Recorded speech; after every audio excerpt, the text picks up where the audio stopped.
أشهد أن لا إله إلا الله وحده لا شريك له وأشهد أن محمدا عبده ورسوله أما بعد فأعوذ بالله من الشيطان الرجيم بسم الله الرحمن الرحيم الحمد لله رب العالمين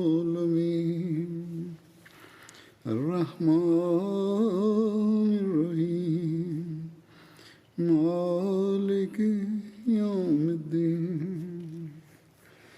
إياك نعبد وإياك نستعين اهدنا الصراط المستقيم صراط الذين أنعمت عليهم غير المغضوب عليهم ولا الضالين.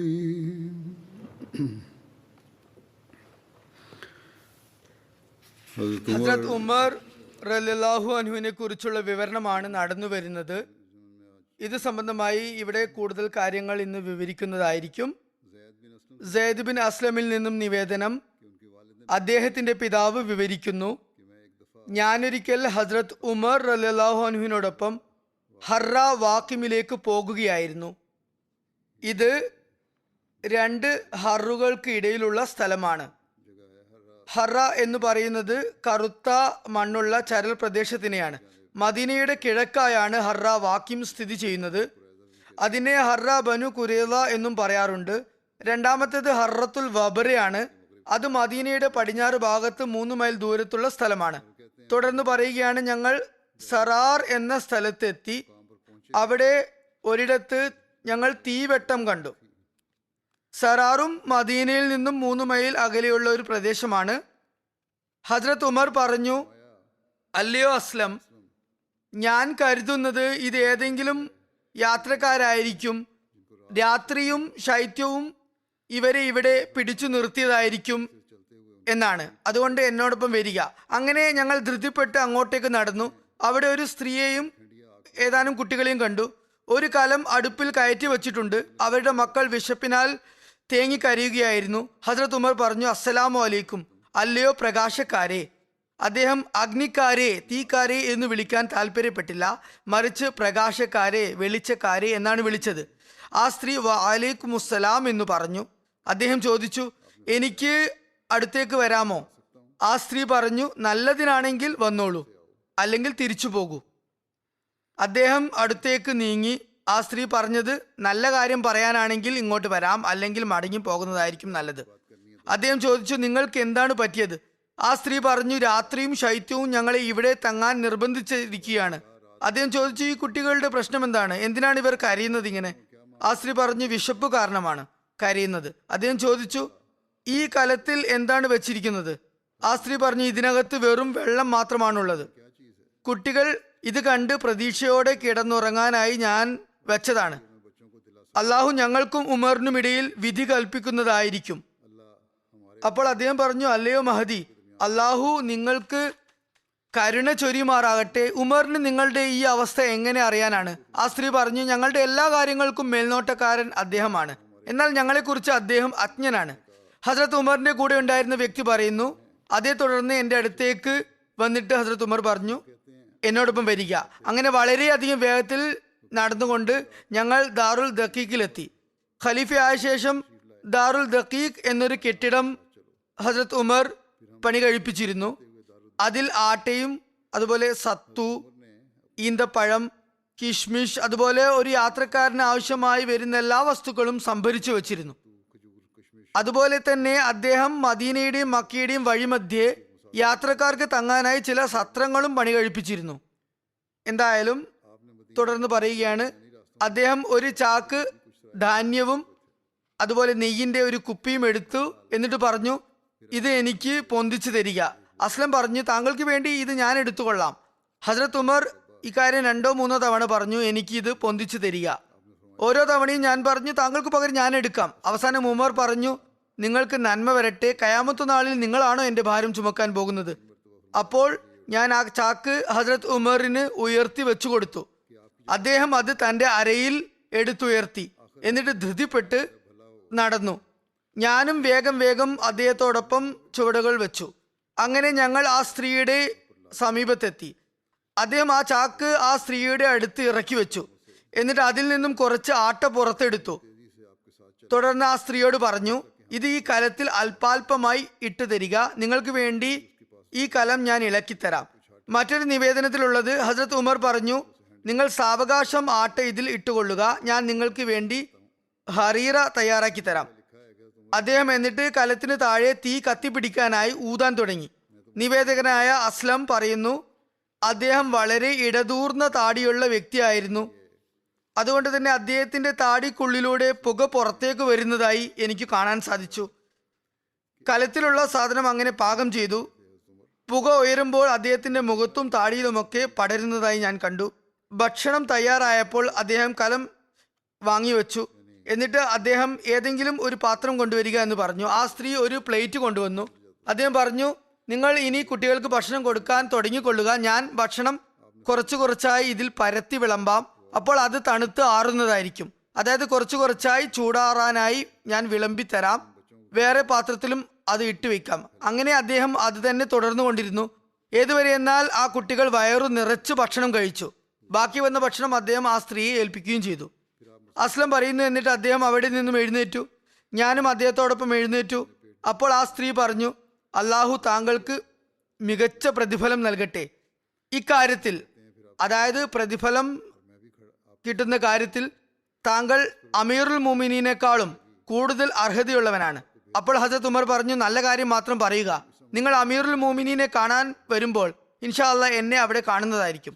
നിവേദകൻ പറയുന്നു, പിന്നെ അദ്ദേഹം അവിടെ നിന്നും മാറി എന്നിട്ട് ആ സ്ത്രീയുടെ ഭാഗത്തേക്ക് മുഖം തിരിച്ച് അവിടെ തന്നെ ഇരുന്നു. ഞാൻ അദ്ദേഹത്തോട് ചോദിച്ചു, വേറെ എന്തെങ്കിലും ഇവിടെ ചെയ്യാനുണ്ടോ? അദ്ദേഹം എന്നോട് ഒന്നും തന്നെ പറഞ്ഞില്ല. അങ്ങനെ അവിടെ ആ കുട്ടികൾ കളിക്കുന്നതും ചിരിക്കുന്നതും അതൊക്കെ കഴിഞ്ഞ് സ്വസ്ഥമായി കിടന്നുറങ്ങുന്നതും വരെ ഞാൻ കണ്ടു. അപ്പോൾ ഹസ്രത്ത് ഉമർ അള്ളാഹുവിന് നന്ദി പറഞ്ഞുകൊണ്ട് അവിടെ നിന്ന് എഴുന്നേറ്റു. എന്നിട്ട് പറഞ്ഞു, അല്ലയോ അസ്ലം, വിശപ്പ് കാരണം ഈ കുട്ടികൾ ഉണർന്നിരിക്കുകയായിരുന്നു, അവർ കരയുകയായിരുന്നു. അതുകൊണ്ട് ഇവർ സ്വസ്ഥമായി കിടന്നുറങ്ങുന്നത് കാണും വരെ ഇവിടെ നിന്നും പോകാൻ ഞാൻ ഇഷ്ടപ്പെട്ടില്ല. ഇപ്പോൾ ഞാനത് കണ്ടിരിക്കുന്നു. ഹസ്രത്ത് മുസ്ലിം മൗദ് റളിയല്ലാഹു അൻഹും ഈ സംഭവത്തെക്കുറിച്ച് പ്രതിപാദിച്ചിട്ടുണ്ട്. അദ്ദേഹം പറയുന്നു, മനുഷ്യന്റെ അടിസ്ഥാന ആവശ്യങ്ങൾ സ്വയമായി നിറവേറ്റാൻ കഴിയാത്തവർക്ക് വേണ്ടി, സ്വന്തമായി ചെയ്യാൻ കഴിയാത്തവർക്ക് വേണ്ടി അത്തരം കാര്യങ്ങൾ ലഭ്യമാക്കി കൊടുക്കുക, അവർക്ക് അത് എത്തിച്ചു കൊടുക്കുക എന്നത് ഇസ്ലാമിക ഭരണകൂടത്തിന്റെ ഉത്തരവാദിത്തമാണ്. ഇസ്ലാമിക ഭരണകൂടത്തിന്റെ ചുമതലയാണ് ഇവിടെ പറയുന്നത്. ഇത് സംബന്ധമായി ഹസ്രത്ത് ഉമറിന്റെ സംഭവം വളരെ പ്രഭാവം ചെലുത്തുന്നതും വസ്തുതകൾ തുറന്നു കാട്ടുന്ന നിലയിലുള്ളതുമാണ്. അതായത് യാഥാർത്ഥ്യം മനസ്സിലാക്കി തരുന്നതാണ്. ഒരിക്കൽ 2ാം ഖലീഫ ഹസ്രത്ത് ഉമർ പുറത്ത് പെട്രോളിംഗ് നടത്തുകയായിരുന്നു. ഏതെങ്കിലും മുസ്ലിമിന് വല്ല പ്രയാസവും ഉണ്ടോ എന്ന് അന്വേഷിക്കുകയായിരുന്നു. ഖിലാഫത്തിന്റെ കേന്ദ്രമായ മദീനയിൽ നിന്നും 3 മൈൽ അപ്പുറത്ത് ഒരു മറാർ എന്ന ഗ്രാമമുണ്ട്. അഹമ്മദി ഗവേഷകരുടെ അന്വേഷണ പ്രകാരം അത് മറാർ അല്ല, സറാർ എന്നു പേരുള്ള ഗ്രാമമാണ്. ചിലപ്പോൾ എഴുത്തുകാരന് അക്ഷരപിശക് സംഭവിച്ച് സറാറിനെ മറാർ എന്ന് എഴുതിയതായിരിക്കും. എന്തായാലും അവിടെ ചെന്നപ്പോൾ ഹസ്രത്ത് ഉമർ കുട്ടികൾ കരയുന്നതായി കേട്ടു. കുട്ടികളുടെ കരച്ചിൽ കേട്ട ഭാഗത്തേക്ക് ചെന്നപ്പോൾ അവിടെ ഒരു സ്ത്രീ ഭക്ഷണം പാകം ചെയ്യുന്നുണ്ട്.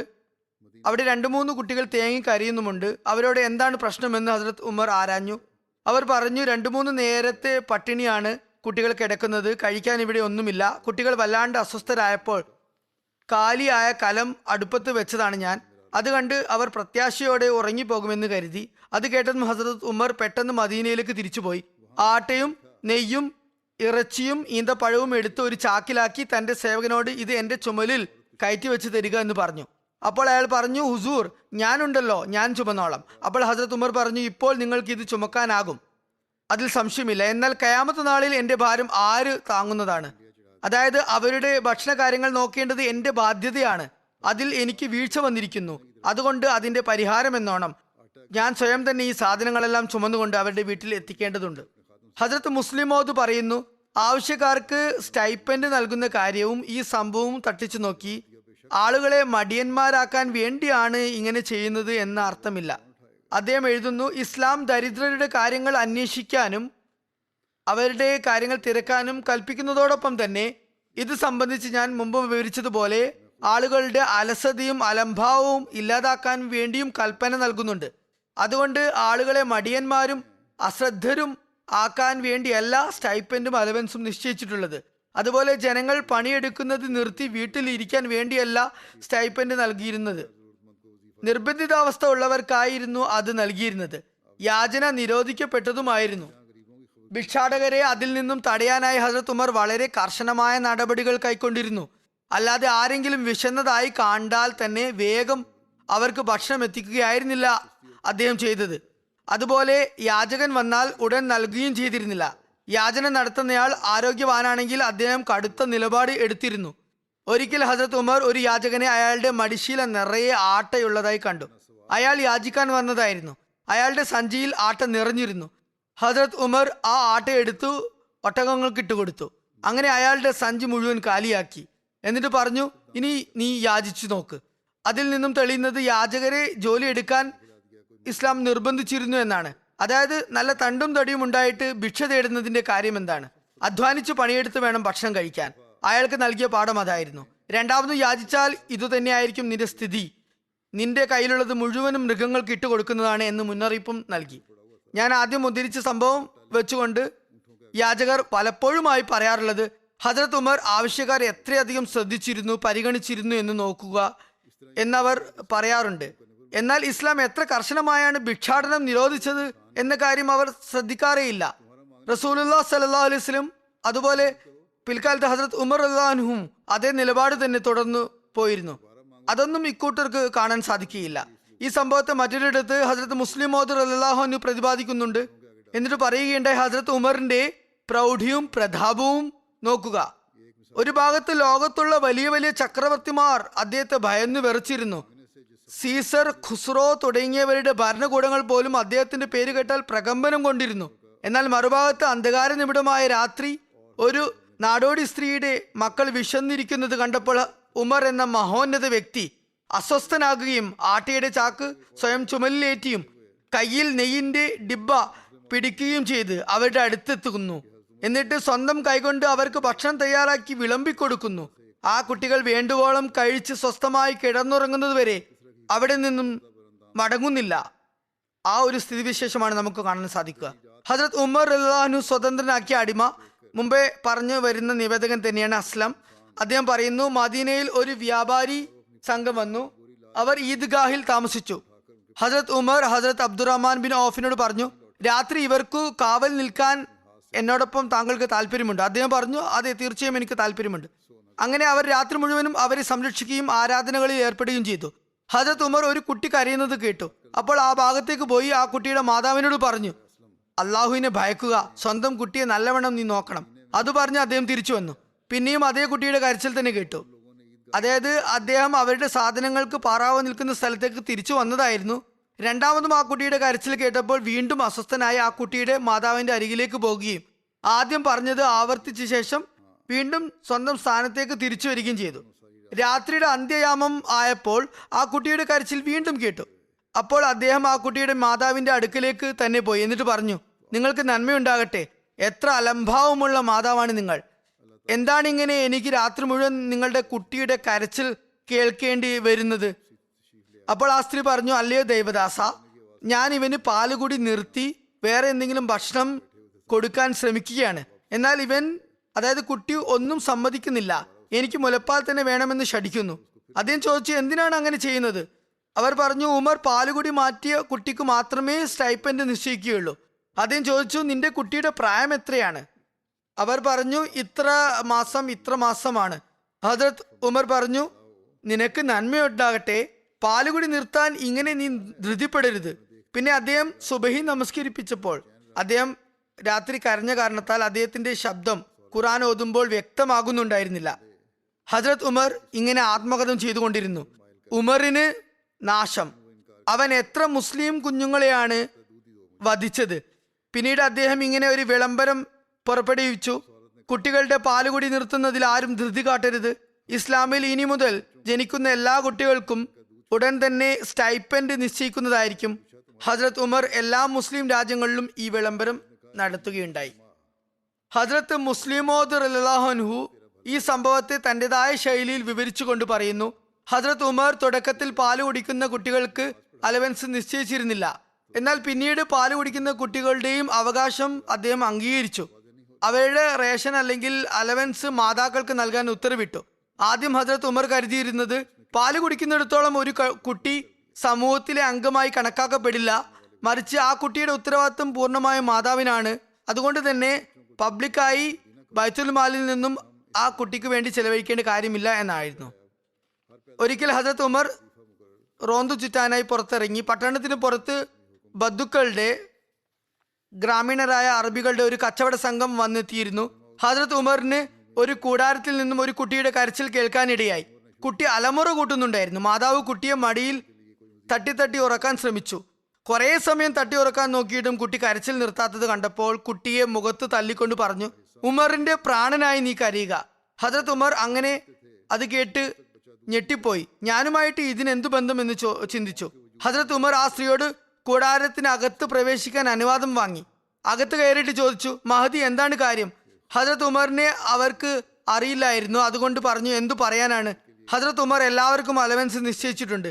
എന്നാൽ പാല് കുടിക്കുന്ന കുട്ടികൾക്ക് ഭക്ഷണം ആവശ്യമുണ്ട് എന്ന കാര്യം അദ്ദേഹത്തിന് അറിയില്ല. എനിക്ക് മതിയായ പാലില്ല. ഞാൻ ഇവന് അലവൻസ് ലഭിക്കാനായി ഇവന്റെ പാലുകൂടി മാറ്റുകയാണ്. ഹസ്രത്ത് ഉമർ അപ്പോൾ തന്നെ മടങ്ങിപ്പോയി ഖജനാവിൽ നിന്നും ഒരു ആട്ട നിറച്ച ചാക്ക എടുത്തു. അതും ചുമന്ന് നടക്കാൻ തുടങ്ങി. ഖജനാവ് സൂക്ഷിപ്പുകാരൻ പറഞ്ഞു: ഇത് ഞാൻ എടുത്തു കൊണ്ടുപോകാം. ഹസ്രത്ത് ഉമർ അയാളോട് പറഞ്ഞു: നീ ഇത് വിട്ടേക്കൂ, ഞാൻ സ്വയം ഇത് ചുമന്നു കൊണ്ടുപോകുന്നതാണ്. ഖയാമത്ത് നാളിൽ എനിക്ക് ചാട്ടവാറടി കിട്ടുമ്പോൾ എനിക്കു പകരം നീ മറുപടി പറയുമോ? അറിയില്ല, ഞാൻ കാരണം എത്ര കുട്ടികൾ മരണപ്പെട്ടു എന്ന്. അതിനുശേഷം ഹസ്രത്ത് ഉമർ ഇങ്ങനെ ഒരു ഉത്തരവിറക്കി: പാല് കുടിക്കുന്ന കുട്ടികൾക്കും അലവൻസ് നിശ്ചയിച്ചിരിക്കുന്നു. ഹസ്രത്ത് മസീമോദ് അലി ഇസ്ലാം പറയുന്നു, ഹദീസിൽ അമ്മാർ ബിൻ ഖുസൈമയിൽ നിന്ന് ഒരു നിവേദനമുണ്ട്. ഹസ്രത്ത് ഉമർ എൻ്റെ പിതാവിനോട് ചോദിച്ചു: നിന്റെ ഭൂമിയിൽ മരങ്ങൾ വെച്ചു പിടിപ്പിക്കുന്നതിന് നിനക്ക് എന്താണ് തടസ്സം? അദ്ദേഹം കൂടുതൽ മരങ്ങൾ നടാൻ തയ്യാറാകുന്നുണ്ടായിരുന്നില്ല. തൻ്റെ പൂന്തോപ്പിനെ വിസ്തൃതമാക്കുന്നുണ്ടായിരുന്നില്ല. അല്ലെങ്കിൽ ഉണങ്ങിയ മരം മുറിച്ച് പുതിയത് നടുന്നുണ്ടായിരുന്നില്ല. അപ്പോൾ എൻ്റെ പിതാവ് പറഞ്ഞു: ഞാൻ പടുവൃദ്ധനായിരിക്കുന്നു, നാളെ പിറ്റേന്ന് ഞാൻ മരിക്കും. അതുകൊണ്ട് ഇങ്ങനെ മരം വെച്ചു പിടിപ്പിച്ച് എനിക്ക് എന്ത് നേട്ടം? അപ്പോൾ ഹസ്രത്ത് ഉമർ അദ്ദേഹത്തോട് പറഞ്ഞു: നീ എന്തായാലും മരം വെച്ചു പിടിപ്പിക്കുക തന്നെ ചെയ്യണം. ഇതൊന്നും ഒരു കാരണമല്ല, നിർബന്ധമായും നീ മരം നടണം. തുടർന്ന് പറയുന്നു, ഹസ്രത്ത് ഉമർ എൻ്റെ പിതാവിനോടൊപ്പം ഞങ്ങളുടെ സ്ഥലത്ത് മരം വെച്ചു പിടിപ്പിക്കുന്നത് പിന്നീട് ഞാൻ കാണുകയുണ്ടായി. ഹസ്രത്ത് മസീമോദ് അലി ഇസ്ലാം ഈ സംഭവം മടിയും അലസതയും ഉപേക്ഷിക്കുന്നത് സംബന്ധമായി വിവരിച്ചതാണ്. അതായത് പൂർവികർ നട്ട മരത്തിൽ നിന്നും നമ്മൾ കായ്കനികൾ ഭക്ഷിക്കുമ്പോൾ വരും തലമുറക്കായി മരം വെച്ചു പിടിപ്പിക്കേണ്ടതും അവർക്കായി കായ്കനികൾ ഉപേക്ഷിക്കേണ്ടതും നമ്മുടെ കടമയാണ്. ഹസ്രത്ത് മുസ്ലിമോദ് റളിയല്ലാഹു അൻഹു പറയുന്നു, ഹസ്രത്ത് ഉമർ റളിയല്ലാഹു അൻഹു രാത്രി റോന്തു ചുറ്റാൻ ഇറങ്ങിയതായിരുന്നു. ഒരിക്കൽ രാത്രി പട്ടണത്തിൽ കറങ്ങി നടക്കുകയായിരുന്നു. അപ്പോൾ ഒരു സ്ത്രീ പ്രേമഗാനം തൻ്റെ ഭർത്താവിൽ നിന്നും അകന്നു നിൽക്കുന്നതിനാൽ വിരഹഗാനം ആലപിക്കുന്നതായി കേട്ടു. അദ്ദേഹം പകൽ അവരെക്കുറിച്ച് അന്വേഷിച്ചപ്പോൾ മനസ്സിലാക്കാൻ സാധിച്ചത് അവരുടെ ഭർത്താവ് കുറെ കാലമായി വീട്ടിലില്ല, പട്ടാളത്തിലായിരുന്നു. അപ്പോൾ അദ്ദേഹം ഒരു കൽപ്പന പുറപ്പെടുവിച്ചു: 4 മാസത്തിലധികം ഒരു പട്ടാളക്കാരനും വീട് വിട്ടു നിൽക്കാൻ പാടില്ല.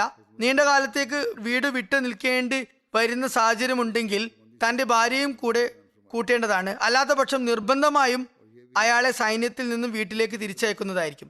ഒരിടത്ത് അതിൻ്റെ കൂടുതൽ വിശദാംശങ്ങൾ നമുക്ക് ലഭിക്കുന്നുണ്ട്. ഹസ്രത്ത് ഉമർ പറഞ്ഞു, ആ ഗാനം ആലപിക്കുന്ന സ്ത്രീയോട് ചോദിച്ചു, നിനക്ക് വല്ല ദുരുദ്ദേശവുമുണ്ടോ? ആ വരികൾ കേട്ടപ്പോൾ ചോദിച്ചതാണ്. ആ സ്ത്രീ പറഞ്ഞു, അള്ളാഹുവിൽ ഞാൻ അഭയം പ്രാപിക്കുന്നു.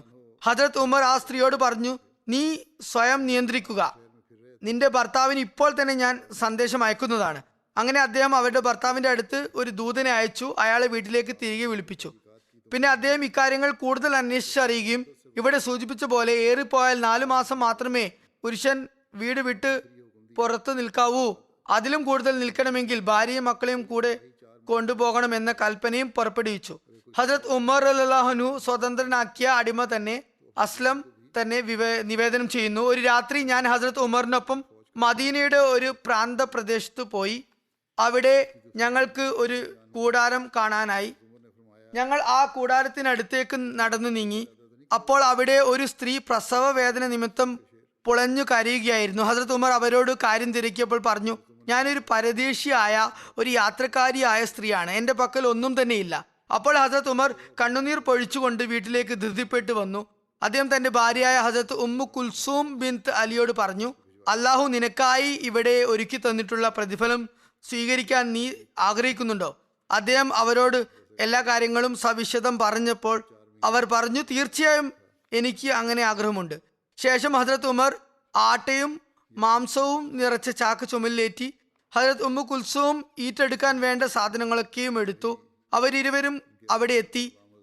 ഹസ്രത്ത് ഉമ്മു കുൽസൂം ആ സ്ത്രീയുടെ അടുത്തേക്ക് പോയി. ഹസ്രത്ത് ഉമർ ആ സ്ത്രീയുടെ ഭർത്താവിന്റെ കൂടെ അവിടെ ഇരുന്നു. അവരുടെ ഭർത്താവും അവിടെ സന്നിഹിതനായിരുന്നു. അയാൾക്ക് ഹസ്രത്ത് ഉമറിനെ അറിയില്ലായിരുന്നു. അദ്ദേഹം അയാളോട് സംസാരിച്ചു കൊണ്ടിരുന്നു. ആ സ്ത്രീ ഒരു ആൺകുഞ്ഞിന് ജന്മം നൽകി. ഹസ്രത്ത് ഉമ്മു കുൽസൂം ഹസ്രത്ത് ഉമറിനോട് വന്നു പറഞ്ഞു, അല്ലയോ അമീറുൽ മോമിനീൻ, താങ്കളുടെ കൂട്ടുകാരന് അയാൾക്ക് ആൺകുട്ടി ജനിച്ചു എന്ന സുവാർത്ത നൽകുക. അതായത് ആ സ്ത്രീയുടെ ഭർത്താവിനോട് നിങ്ങൾക്ക് ഒരു ആൺകുട്ടി പിറന്നിരിക്കുന്നു എന്ന് പറയുകയുണ്ടായി. ഹസ്രത്ത് ഉമ്മു കുൽസൂം പറഞ്ഞത് കേട്ടപ്പോൾ ആ വ്യക്തിക്ക് തൻ്റെ കൂടെയുള്ളത് ആരാണെന്ന് മനസ്സിലായി. താൻ എത്ര വലിയ മഹാന്റെ കൂടെയാണ് ഇരിക്കുന്നതെന്ന കാര്യം അയാൾക്ക് അറിയില്ലായിരുന്നു. അയാൾ വേഗം ഹസ്രത്ത് ഉമറിനോട് ക്ഷമാപണം നടത്തി. ഹസ്രത്ത് ഉമർ പറഞ്ഞു, അത് സാരമില്ല. അങ്ങനെ അവർക്ക് ചെലവിന് വേണ്ട സംഖ്യയും അവശ്യ വസ്തുക്കളും എത്തിച്ച ശേഷം അദ്ദേഹം ഭാര്യയും കൂട്ടി അവിടെ നിന്നും മടങ്ങി. സയ്യിദ് ബിൻ മുസയ്യബും അബു സലമ ബിൻ അബ്ദുറഹ്മാനും വിവരിക്കുന്നു, അള്ളാഹു ആണ് ഹസ്രത്ത് ഉമർ പറഞ്ഞ വാക്കുകളെല്ലാം തന്നെ പാലിക്കുകയുണ്ടായി. കർശനത കാണിക്കേണ്ട സ്ഥലത്ത് കർശനമായും തന്നെ പെരുമാറി, സൗമ്യമായി പെരുമാറേണ്ടിടത്ത് അതിലും സൗമ്യമായി പെരുമാറി. അദ്ദേഹം സമൂഹത്തിലെ കുട്ടികളുടെ പിതാവായി നിലകൊണ്ടു. ഏതുവരെ എന്നാൽ ഭർത്താക്കന്മാർ സ്ഥലത്തില്ലായിരുന്ന സ്ത്രീകളുടെ അടുത്തേക്ക് പോകുകയും വാതിൽക്കൽ നിന്നുകൊണ്ട് ഇങ്ങനെ ചോദിക്കുകയും ചെയ്തിരുന്നു, നിങ്ങൾക്ക് എന്തെങ്കിലും ആവശ്യമുണ്ടോ? ചന്തയിൽ നിന്നും എന്തെങ്കിലും വാങ്ങി വരണമെന്നുണ്ടെങ്കിൽ ഞാനത് വാങ്ങിത്തരാം. സാധനങ്ങൾ വാങ്ങിക്കുമ്പോൾ ഒറ്റക്കായതിനാൽ നിങ്ങൾക്ക് ചതി പറ്റാൻ ഇടയുണ്ട്. അത് ഞാൻ ഇഷ്ടപ്പെടുന്നില്ല. സ്ത്രീകൾ അദ്ദേഹത്തോടൊപ്പം ചന്തയിലേക്ക് തങ്ങളുടെ ആൺകുട്ടികളെയും പെൺകുട്ടികളെയും അയക്കുമായിരുന്നു. അദ്ദേഹം അങ്ങനെ മാർക്കറ്റിലേക്ക് പോകുമ്പോൾ സമൂഹത്തിലെ ആൺകുട്ടികളും പെൺകുട്ടികളും അദ്ദേഹത്തിന്റെ പിറകെ എത്രയധികം ഉണ്ടായിരുന്നെന്നാൽ അവരെ എണ്ണിത്തിട്ടപ്പെടുത്താൻ പ്രയാസമായിരുന്നു. അദ്ദേഹം അവർക്ക് എല്ലാവർക്കും അവശ്യ സാധനങ്ങൾ വാങ്ങിക്കൊടുക്കുമായിരുന്നു. അതുപോലെ മക്കളില്ലാത്ത സ്ത്രീകൾക്ക് വേണ്ടി അദ്ദേഹം തനിച്ചു തന്നെ പോയി സാധനങ്ങൾ വാങ്ങിക്കൊടുക്കുമായിരുന്നു. പട്ടാളങ്ങളിൽ നിന്നും സന്ദേശവാഹകൻ വന്നാൽ ആ സ്ത്രീകൾക്ക് അവരുടെ ഭർത്താക്കന്മാർ എഴുതിയ കത്തുകൾ അദ്ദേഹം സ്വയം തന്നെ ചെന്ന് വിതരണം ചെയ്യുമായിരുന്നു. എന്നിട്ട് അവരോട് ഇപ്രകാരം പറയുമായിരുന്നു, നിങ്ങളുടെ ഭർത്താക്കന്മാർ ദൈവമാർഗത്തിലാണുള്ളത്. നിങ്ങൾ റസൂലുള്ളാഹി സ്വല്ലല്ലാഹു അലൈഹി വസല്ലമയുടെ പട്ടണത്തിലാണ് താമസിക്കുന്നത്. നിങ്ങളുടെ വീട്ടിൽ കത്ത് വായിക്കാൻ പറ്റുന്ന ആരെങ്കിലും ഉണ്ടെങ്കിൽ ശരി, കത്ത് പിടിച്ചോളൂ. അല്ലെങ്കിൽ വാതിലിനടുത്ത് വന്നു നിൽക്കുക, ഞാൻ നിങ്ങൾക്ക് വായിച്ച് കേൾപ്പിക്കാം.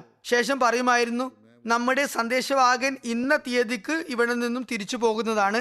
അതുകൊണ്ട് നിങ്ങൾ കത്തെഴുതുക, അത് നാം കൊടുത്തയക്കുന്നതാണ്. എന്നിട്ട് എല്ലാ സ്ത്രീകളുടെ പക്കലും കത്തെഴുതാനുള്ള പേനയും കടലാസും കൊണ്ടുപോകുമായിരുന്നു. എന്നിട്ട് കത്തെഴുതാൻ പറ്റുന്നവരെ കൊണ്ട് അത് എഴുതി വാങ്ങിക്കുമായിരുന്നു. എഴുതാൻ സാധിക്കാത്തവരോട് പറയുമായിരുന്നു, പേനയും കടലാസും കൊണ്ടുവന്നിട്ടുണ്ട്, വാതിലിനരികിൽ വന്നു നിന്ന് ഉറക്കെ പറഞ്ഞാൽ ഞാൻ കത്തെഴുതാം. അങ്ങനെ ഓരോരോ വീട്ടിലും പോയി സ്ത്രീകളോട് ഭർത്താക്കന്മാർക്ക് കത്തെഴുതിപ്പിക്കുകയും അവ അയച്ചു കൊടുക്കുകയും ചെയ്യുമായിരുന്നു. ഹസ്രത്ത് അലി പറയുന്നു, ഹസ്രത്ത് ഉമർ ഒട്ടകത്തിന്റെ മേൽ തൂക്കിയിട്ടിരുന്ന ഇരിപ്പിടവും എടുത്ത് വേഗം വേഗം അബ്ത്വ എന്ന സ്ഥലത്തേക്ക് യാത്ര തിരിക്കുന്നതായി ഞാൻ കണ്ടു. മക്കയ്ക്കും മിനായ്ക്കും അടുത്തുള്ള സ്ഥലമാണ് അബ്ത്വ. ഹസ്രത്ത് അലി പറയുന്നു, അപ്പോൾ ഞാനത് കണ്ടപ്പോൾ ചോദിച്ചു, അല്ലയോ അമീറുൽ മുഅ്മിനീൻ, താങ്കൾ എങ്ങോട്ടേക്കാണ് ഈ പോകുന്നത്? അപ്പോൾ അദ്ദേഹം പറഞ്ഞു, സദഖയുടെ ഒരു ഒട്ടകത്തെ കാണാനില്ല, ഞാൻ അതിനെയും അന്വേഷിച്ച് പോകുകയാണ്. അപ്പോൾ ഹസ്രത്ത് അലി ഉമറിനോട് പറഞ്ഞു, താങ്കൾക്ക് ശേഷം വരുന്ന ഖലീഫമാർക്ക് വേണ്ടി വളരെ പ്രയാസമേറിയ വഴിയാണ് നിശ്ചയിച്ചിട്ടുള്ളത്. അപ്പോൾ ഹസ്രത്ത് ഉമർ പറഞ്ഞു, അല്ലയോ അബുൽ ഹസൻ, എന്നെ ഇങ്ങനെ ആക്ഷേപിക്കാതെ. മുഹമ്മദ് സല്ലല്ലാഹു അലൈഹി വസല്ലമിനെ പ്രവാചകത്വം നൽകി അയച്ചവനെ കൊണ്ട്, അതായത് അള്ളാഹുവിനെ കൊണ്ട് സത്യം, യൂഫ്രട്ടീസ് നദിക്കരയിൽ ഒരു ആട്ടിൻകുട്ടി നഷ്ടമായാലും ഖയാമത്ത് നാളിൽ ഉമറിനോട് അതേക്കുറിച്ച് ദൈവവിചാരണ ഉണ്ടാകുന്നതാണ്. ഹസ്രത്ത് മുസ്ലിം മൗദ് റളിയല്ലാഹു അൻഹു വിവരിക്കുന്നു, ഹസ്രത്ത് ഉമറിന്റെ ഖിലാഫത്ത് ഘട്ടത്തിൽ ഒരാൾ തല കുനിച്ച് നടന്നു വരുന്നതായി കണ്ടു. അതായത് ഒരു മുസ്ലിം തലയും താഴ്ത്തി വരുന്നതായി ഹസ്രത്ത് ഉമർ കണ്ടു. അയാൾക്ക് എന്തെങ്കിലും ആഘാതമേറ്റു കാണും, പ്രയാസം നേരിട്ട് കാണും. അക്കാരണത്താൽ അയാൾ തല തൂക്കിയിട്ട് നടക്കുകയായിരുന്നു. ഹസ്രത്ത് ഉമർ അയാളുടെ താടിക്കൊരു കുത്തു വെച്ചു കൊടുത്തു.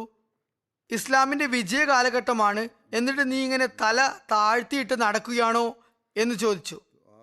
ഇസ്ലാമിന് വിജയങ്ങൾ ലഭിച്ചുകൊണ്ടിരിക്കുന്ന ഒരു കാലഘട്ടമാണിത്. നിനക്ക് അല്ലറ ചില്ലറ ബുദ്ധിമുട്ട് വല്ലതും നേരിട്ട് കാണും. അതും പറഞ്ഞ് ഇങ്ങനെ തലയും കുനിച്ച് നടക്കുന്നത് ശരിയാണോ? ഇത് ഒരിക്കലും ശരിയല്ല. അള്ളാഹു ഇപ്പോൾ ഇസ്ലാമിന് ഭരണാധികാരം നൽകിയിരിക്കുന്നു. ലോകം എന്ത് വേണമെങ്കിലും പറഞ്ഞുകൊള്ളട്ടെ, എന്നാൽ ഇസ്ലാമിനാണ് ആത്യന്തിക വിജയം എന്ന് നിങ്ങൾക്ക് ഉറപ്പുള്ള സംഗതിയല്ലേ? അങ്ങനെ ഇസ്ലാമിന് വിജയമുണ്ടാകുമെന്ന് നിങ്ങൾക്ക് ഉറപ്പുള്ളപ്പോൾ പിന്നെ എന്തിനാണ് ഇങ്ങനെ വിലപിക്കുന്നത്? നിസ്സാര കാര്യങ്ങൾക്ക് കരയേണ്ട ഒരു കാര്യവുമില്ല. ഏതെങ്കിലും ഭാഗത്തു നിന്നും മുസ്ലിങ്ങൾക്ക് വല്ല പ്രയാസവും നേരിട്ടേണ്ടി വന്നാലും അതും കരയേണ്ട ഒരു വിഷയമല്ല. ഒരിക്കലും വിഷമിക്കേണ്ട കാര്യമില്ല. ഇക്കാര്യം ഹസ്രത്ത് മുസ്ലിം മൗദ് റളിയല്ലാഹു അൻഹു ഖാദിയാനിൽ നിന്നും ഹിജ്റത്ത് ചെയ്തു പോകേണ്ടി വരുമ്പോൾ ഹിജ്റത്തിന് ശേഷം പറഞ്ഞതാണ്. പറയുകയുണ്ടായി, ഒരു വിശ്വാസി തനിക്ക് എന്താണ് നഷ്ടപ്പെട്ടത് എന്നല്ല നോക്കേണ്ടത്. എന്തെങ്കിലും നഷ്ടമാകുകയോ വല്ലതും നാശനഷ്ടങ്ങളും സംഭവിക്കുകയോ ചെയ്താലും എന്ത് നഷ്ടമാണ് തങ്ങൾക്കുണ്ടായത് എന്നല്ല നോക്കേണ്ടത്, മറിച്ച് ഇതെല്ലാം ആർക്കു വേണ്ടിയാണ് നഷ്ടപ്പെട്ടത്, ആ നഷ്ടം ഏറ്റുവാങ്ങേണ്ടി വന്നത് ആർക്കു വേണ്ടിയാണ് എന്നതാണ് നോക്കേണ്ടത്. അപ്പോൾ മാത്രമേ അള്ളാഹുവിന് വേണ്ടിയും ഇസ്ലാമിന്റെ പുരോഗതിക്ക് വേണ്ടിയും എന്തെങ്കിലും നഷ്ടം സംഭവിച്ചിരിക്കുന്നു എന്ന് കാണുകയാണെങ്കിൽ, അല്ലെങ്കിൽ വല്ലതും കൈമോശം വന്നു എന്ന് കാണുകയാണെങ്കിൽ അള്ളാഹു അതിന് മികച്ച പ്രതിഫലം നൽകുന്നതാണ് എന്ന് അറിഞ്ഞുകൊള്ളുക. താൽക്കാലികമായ നാശനഷ്ടങ്ങളെ കുറിച്ച് ഓർത്ത് പരിഭവിക്കേണ്ട ഒരു കാര്യവുമില്ല. അതുപോലെ ഹസ്രത്ത് ഉമറിന്റെ ഒരു വിഖ്യാതമായ സംഭവം ഹസ്രത്ത് മുസ്ലിം മൗദ് വിവരിച്ചിട്ടുണ്ട്. അത് കാരണം അദ്ദേഹത്തിന്, അതായത് ഹസ്രത്ത് ഉമറിന് വലിയ നഷ്ടവും സഹിക്കേണ്ടതായി വന്നു. എന്നാൽ അദ്ദേഹം ആ നഷ്ടത്തെ തീരെ ഗൗനിക്കുകയുണ്ടായില്ല. ഇസ്ലാം ലോകസമക്ഷം വിഭാവനം ചെയ്യാൻ ആഗ്രഹിക്കുന്ന സമത്വം, തുല്യനീതി അദ്ദേഹം സ്ഥാപിച്ചു കാണിച്ചു. ആ സംഭവം ഇതാണ്. ജബൽ ബിൻ ഐഹം എന്ന ഒരു വലിയ ക്രിസ്തീയ ഗോത്രത്തിന്റെ തലവനുണ്ടായിരുന്നു. സിറിയയിൽ മുസ്ലിങ്ങൾ ആക്രമണം നടത്താൻ തുടങ്ങിയപ്പോൾ ഇയാൾ തന്റെ മുഴുവൻ ഗോത്രത്തോടൊപ്പം മുസ്ലിമായി മാറി. എന്നിട്ട് ഹജ്ജിനായി പുറപ്പെട്ടു. ഹജ്ജിൽ ഒരു സ്ഥലത്ത് വലിയ ജനക്കൂട്ടമുണ്ടായിരുന്നു. അബദ്ധവശാൽ ഒരു മുസ്ലിമിന്റെ കാല് അയാളുടെ കാലിനുമേൽ തട്ടിപ്പോയി. ചില നിവേദനങ്ങളിൽ അയാളുടെ ജുബ്ബയുടെ അഗ്രഭാഗത്താണ് ആ മുസ്ലിം ചവിട്ടിപ്പോയത് എന്ന് വന്നിട്ടുണ്ട്. അയാൾ സ്വയം ഒരു രാജാവായി തന്നെ കണക്കാക്കിയിരുന്നു. അതുപോലെ തന്റെ ഗോത്രത്തിലെ 60,000 പേർ തന്റെ ആശ്രിത വത്സരനാണ് എന്ന് അയാൾ ധരിച്ചിരുന്നു. എന്നല്ല, ചില ചരിത്ര ഗ്രന്ഥങ്ങളിൽ നിന്നും മനസ്സിലാകുന്നത് അയാളുടെ സൈന്യം മാത്രം തന്നെ 60,000 പേരടങ്ങുന്നതായിരുന്നു എന്നാണ്. എന്തായാലും ഒരു വളരെ സാധാരണക്കാരനായ മുസ്ലിമിന്റെ കാല് അയാളുടെ കാലിനുമേൽ തട്ടിയപ്പോൾ അയാൾ ക്രുബ്ധനായി ആ വ്യക്തിയുടെ മുഖത്ത് ആഞ്ഞടിച്ചു. എന്നിട്ട് പറഞ്ഞു, നീ എന്നെ അവഹേളിക്കുന്നോ? ഞാൻ ആരാണെന്ന് നിനക്കറിയില്ലേ? നീ മര്യാദ കാട്ടി പിറകോട്ട് നീങ്ങേണ്ടതായിരുന്നു. എന്നാൽ ധിക്കാരപൂർവ്വം നീ എൻ്റെ കാലിന് വന്ന് ചവിട്ടിയിരിക്കുന്നു. ആ മുസ്ലിം മർദ്ദനമേറ്റു വാങ്ങി നിശബ്ദനായി. എന്നാൽ അവിടെ ഉണ്ടായിരുന്ന മറ്റൊരു മുസ്ലിം ഇപ്രകാരം പറഞ്ഞു, നിനക്കറിയില്ലേ, നീ പ്രവേശിച്ചിരിക്കുന്ന മതം ഇസ്ലാമാണ്. ഇസ്ലാമിൽ ചെറിയവനെന്നോ വലിയവനെന്നോ ഉള്ള യാതൊരു വകതിരിവുമില്ല. പ്രത്യേകിച്ച് ഈ ഭവനത്തിൽ, അതായത് കാബ മന്ദിരത്തിൽ പ്രദക്ഷിണം വയ്ക്കുമ്പോൾ, തവാഫ് ചെയ്യുമ്പോൾ ധനികനെന്നോ ദരിദ്രനെന്നോ ഉള്ള യാതൊരു വ്യത്യാസവും കൽപ്പിക്കപ്പെട്ടിട്ടില്ല. അയാൾ പറഞ്ഞു, എനിക്ക് അതൊന്നും നോക്കേണ്ട കാര്യമില്ല. ആ മുസ്ലിം പറഞ്ഞു, ഉമറിനോട് നിന്നെക്കുറിച്ച് പരാതി നൽകിയാൽ ഒരു മുസ്ലിമിനോട് നീ ഇക്കാര്യം ചെയ്തതിൽ നിനക്ക് പ്രതികാരം ഏറ്റുവാങ്ങേണ്ടി വരും. ജബല ബിൻ ഐഹം അത് കേട്ടപ്പോൾ കോപം കൊണ്ട് ജ്വലിച്ചു. എന്നിട്ട് ചോദിച്ചു, ജബല ബിൻ ഐഹമിന്റെ മുഖത്തടിക്കാൻ മാത്രം പോകുന്ന ആരെങ്കിലും ഉണ്ടോ ഇവിടെ? അയാൾ പറഞ്ഞു, മറ്റുള്ളവരെ കുറിച്ച് എനിക്കറിയില്ല, എന്നാൽ ഉമർ അത്തരം വ്യക്തി തന്നെയാണ്. അത് കേട്ടതും അയാൾ വേഗം തവാഫ് പൂർത്തിയാക്കി ഹസ്രത്ത് ഉമറിന്റെ സവിധത്തിൽ ഹാജരായി. എന്നിട്ട് ചോദിച്ചു, ഒരു വലിയവൻ ഒരു ചെറിയവന്റെ മുഖത്തടിച്ചാൽ താങ്കൾ എന്താണ് ചെയ്യാറുള്ളത്? ഹസ്രത്ത് ഉമർ പറഞ്ഞു, എന്തു ചെയ്യാൻ, ആ ചെറിയവനെ കൊണ്ട് തിരിച്ച് അയാളുടെ കരണത്തടിപ്പിക്കും. അയാൾ പറഞ്ഞു, താങ്കൾക്ക് ഞാൻ പറഞ്ഞത് മനസ്സിലായിട്ടില്ല. ഞാൻ ചോദിക്കുന്നത്, ഒരു വലിയ പ്രമാണിയാണ് മുഖത്തടിക്കുന്നത് എങ്കിൽ താങ്കൾ എന്തു ചെയ്യും എന്നാണ്. അദ്ദേഹം പറഞ്ഞു, ഇസ്ലാമിൽ ചെറിയവനെന്നോ വലിയവനെന്നുള്ള വകതിരിവില്ല. എന്നിട്ട് അദ്ദേഹം ചോദിച്ചു, ജബല, നിങ്ങൾ തന്നെയാണോ അത്തരം ഒരു തെറ്റു ചെയ്തിരിക്കുന്നത്? അപ്പോൾ അയാൾ ഇങ്ങനെ കള്ളം പറഞ്ഞു, ഞാൻ ആരെയും കരണത്തടിച്ചിട്ടൊന്നുമില്ല, ഞാൻ ഒരു കാര്യം ചോദിച്ചെന്ന് മാത്രം. അയാൾ അതും പറഞ്ഞ് ആ സദസ്സ് വിട്ടു. എന്നിട്ട് തന്റെ ആളുകൾക്കൊപ്പം സ്വന്തം രാജ്യത്തേക്ക് ഓടി രക്ഷപ്പെട്ടു. എന്നിട്ട് മുസ്ലിങ്ങൾക്കെതിരെ റോമക്കാരോടൊപ്പം യുദ്ധത്തിനും പങ്കെടുത്തു. എന്നാൽ ഹസ്രത്ത് ഉമർ അയാളെ ഗൗനിച്ചില്ല. ഇസ്ലാമിക ഭരണം നിലവിൽ വന്നതിന് ശേഷം സ്ഥാപിച്ചു കാണിച്ച നീതിയും സമത്വവുമാണിത്. ഇന്നുള്ള ഇസ്ലാമിക ഭരണകൂടങ്ങൾ ഇതിൽ നിന്നും പാഠം ഉൾക്കൊള്ളേണ്ടതുണ്ട്. ഇൻഷാ അല്ലാഹ് ഈ വിവരണം ഇനിയും തുടരുന്നതാണ്. ഇപ്പോൾ ഞാൻ ചില മർഹൂമിങ്ങളെ കുറിച്ച് പരാമർശിക്കുന്നതായിരിക്കും. ആദ്യത്തെ അനുസ്മരണം അബ്ദുൽ വഹീദ് വഡായിച്ച് സാഹിബിൻ്റെതാണ്. അദ്ദേഹം ജർമ്മനിയിലെ വൈൽഡേഴ്സ് ഹോസ്റ്റിലെ സദർ ജമാഅത്തായി സേവനമനുഷ്ഠിച്ചു വരികയായിരുന്നു. അതുപോലെ മുൻ നാഷണൽ തർബിയത്ത് സെക്രട്ടറിയും മുൻ സദർ ഖുദ്ദാമുൽ അഹമ്മദിയ സ്വിറ്റ്സർലൻഡുമായിരുന്നു അദ്ദേഹം. ഇദ്ദേഹം മെയ് 12-ന് എവറസ്റ്റ് കൊടുമുടി വിജയപരമായി കീഴടക്കുകയും അവിടെ അഹമ്മദിയ പതാക പാറിപ്പറത്തുകയും ചെയ്ത ശേഷം താഴേക്ക് ഇറങ്ങി വരുമ്പോൾ അസുഖം ബാധിക്കുകയും അക്കാരണത്താൽ 41 വയസ്സിൽ വഫാത്താവുകയും ചെയ്തു. ഇന്നാലില്ലാഹി വ ഇന്നാ ഇലൈഹി റാജിഊൻ. സന്തപ്ത കുടുംബത്തിൽ ഭാര്യയും 3 ആൺകുട്ടികളും അതുപോലെ 2 പെൺകുട്ടികളും മാതാപിതാക്കളും ഒരു സഹോദരനും 2 സഹോദരിമാരുമാണുള്ളത്. അമീർ സാഹിബ് സ്വിറ്റ്സർലാൻഡ് താരിഖുൽ മുദസ്സിർ സാഹിബ് എഴുതുന്നു, അബ്ദുൽ വഹീദ് വഡായിച്ച് സാഹിബ് തുടക്കം മുതൽ വഫാത്ത് വരെ ജമാഅത്തിലെ ഒരു സജീവ അംഗമായിരുന്നു. ജമാഅത്ത് അംഗം എന്ന നിലയിലും ഒരു ജമാഅത്ത് ഭാരവാഹി എന്ന നിലയിലും അദ്ദേഹം മാതൃകായോഗ്യനായ അഹമ്മദിയായിരുന്നു. വളരെ ആത്മാർത്ഥനായ അഹമ്മദിയായിരുന്നു അദ്ദേഹം. അബ്ദുൽ വഹീദ് വഡായിച്ച് സാഹിബ് എപ്പോഴും ജമാഅത്ത് സേവനങ്ങൾ വളരെ വിനയത്തോടെ അനുഷ്ഠിച്ചിരുന്നു. അദ്ദേഹത്തിൽ ഒരിക്കലും അഹങ്കാരം എന്ന സ്വഭാവ ഗുണം ആർക്കും കാണാൻ സാധിക്കുമായിരുന്നില്ല. മാനവിക സേവനത്തെക്കുറിച്ച് അദ്ദേഹം വെറും പ്രബോധിക്കുക മാത്രമല്ല ചെയ്തത്, മറിച്ച് അതിനുള്ള പ്രവർത്തന മാതൃക സ്വയം കാണിച്ചു തരികയും ചെയ്തിരുന്നു. IEEE വിവിധ പ്രൊജക്ടിനു കീഴിൽ ഇദ്ദേഹം ആഫ്രിക്കയിലും പോയിട്ടുണ്ട്. അവിടെ അദ്ദേഹം മാനവ സേവ നടത്തി. അദ്ദേഹത്തെ കണ്ട് പ്രഭാവിതരായി ഒരുപാട് യുവാക്കൾ ആഫ്രിക്കയിലേക്ക് സേവനത്തിനായി പോയിട്ടുണ്ട്. സദർ മജ്ലിസ് ഖുദ്ദാമുൽ അഹമ്മദിയ ആയ ശേഷം അദ്ദേഹം യുവാക്കളുടെ താലീം തർബിയത്ത് കാര്യങ്ങൾക്കായുള്ള പുതിയ പുതിയ അവസരങ്ങൾ കണ്ടെത്തുമായിരുന്നു. അതുപോലെ യുവാക്കളെ യൂറോപ്യൻ ചിന്താഗതിയായ മെറ്റീരിയലിസ്റ്റിക് ചിന്താഗതി ലൗകികാസക്തിയിൽ നിന്നും രക്ഷപ്പെടുത്താനും ശ്രമിച്ചിരുന്നു. അദ്ദേഹത്തിന്റെ ധനത്യാഗങ്ങളും വളരെ മാതൃകാപരമായിരുന്നു. അദ്ദേഹത്തിന്റെ മകനായ തൽഹ വഡായിച്ച് ഇപ്പോൾ ജാമിയ അഹമ്മദിയ ജർമ്മനിയിലെ വിദ്യാർത്ഥിയാണ്. അമീർ സാഹിബ് തുടർന്ന് എഴുതുന്നു, അദ്ദേഹം മക്കളുടെ തർബിയത്തും നല്ല നിലയിൽ നടത്തുകയുണ്ടായി. അതിന്റെ ഫലമായാണ് അദ്ദേഹത്തിന്റെ മകൻ ജാമിയയിൽ പഠിക്കുന്നത്. ചുരുക്കി പറയുകയാണെങ്കിൽ ഹുക്കൂക്കുള്ള ഹുക്കൂക്കുൽ ഇബാദ്, അതായത് ദൈവത്തോടും ദൈവദാസരോടുമുള്ള കടമകൾ യഥാവിധി നിറവേറ്റിയ ഒരു മാതൃകായോഗ്യനായ അഹമ്മദിയായിരുന്നു അബ്ദുൽ വഹീദ് വഡായിച്ച് സാഹിബ്. അനഹമ്മദി സുഹൃത്തുക്കളും അദ്ദേഹത്തിന്റെ നിര്യാണത്തിൽ അനുശോചനം അറിയിച്ചിട്ടുണ്ട്.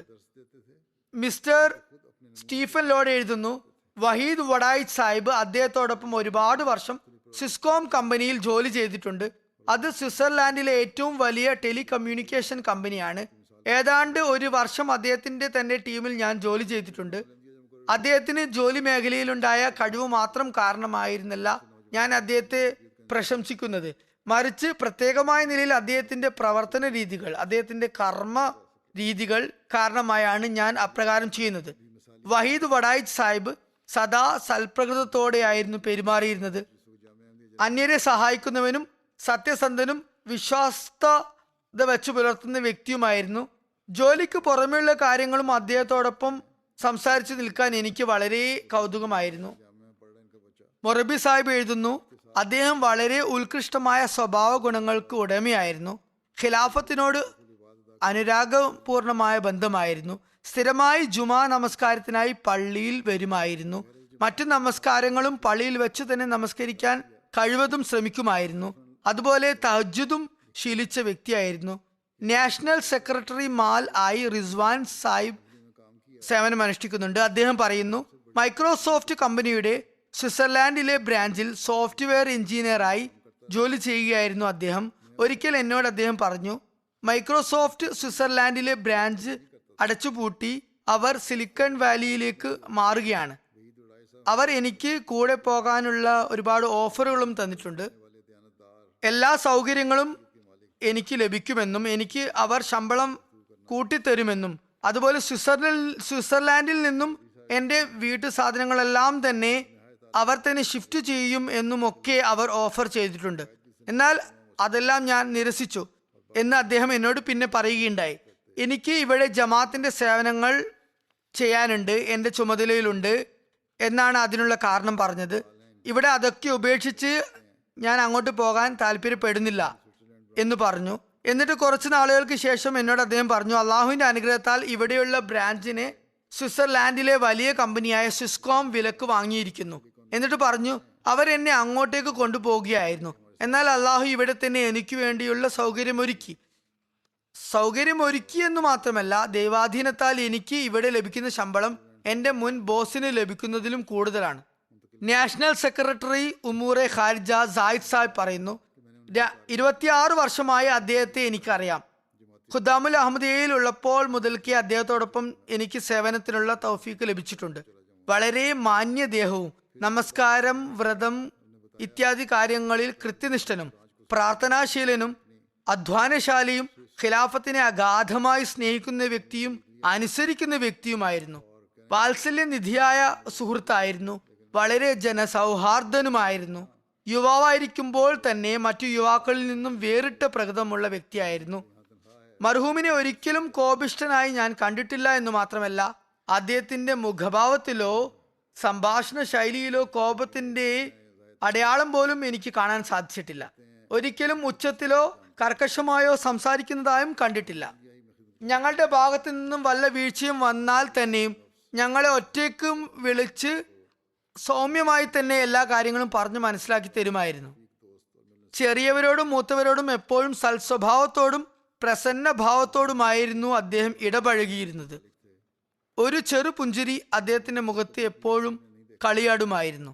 ജീവനും ധനവും സമയവും അന്തസ്സും ത്യാഗം ചെയ്യാൻ അദ്ദേഹം സദാ സന്നദ്ധത കാണിച്ചിരുന്നു. അദ്ദേഹം ഒരു മാതൃകാ പുരുഷനായിരുന്നു.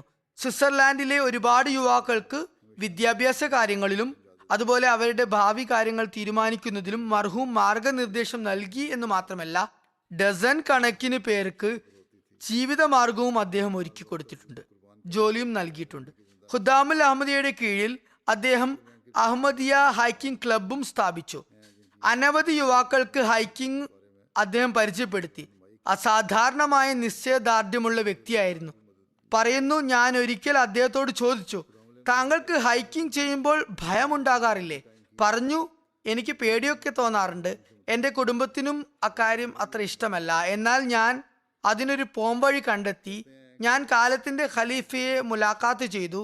എന്നെ ഇദ്ദേഹം വന്നു കാണുകയുണ്ടായി. ഇദ്ദേഹം ഒരു പദ്ധതി തയ്യാറാക്കി അഭിപ്രായം സമർപ്പിക്കാനും അനുമതിക്കുമായി വന്നിരുന്നു.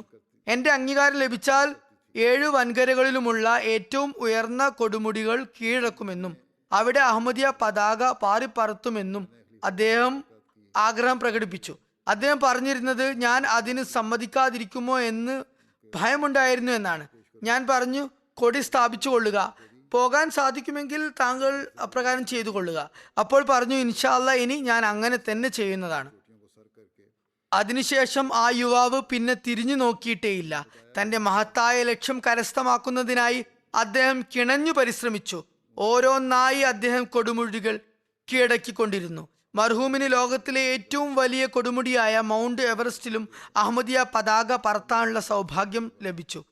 തുടർന്ന് എഴുതുന്നു, മർഹൂമിന്റെ മരണത്തെ ഷഹാദത്ത് എന്ന് വിളിക്കാനാകുമോ എന്ന് ഈ വിനീതന് അറിയില്ല.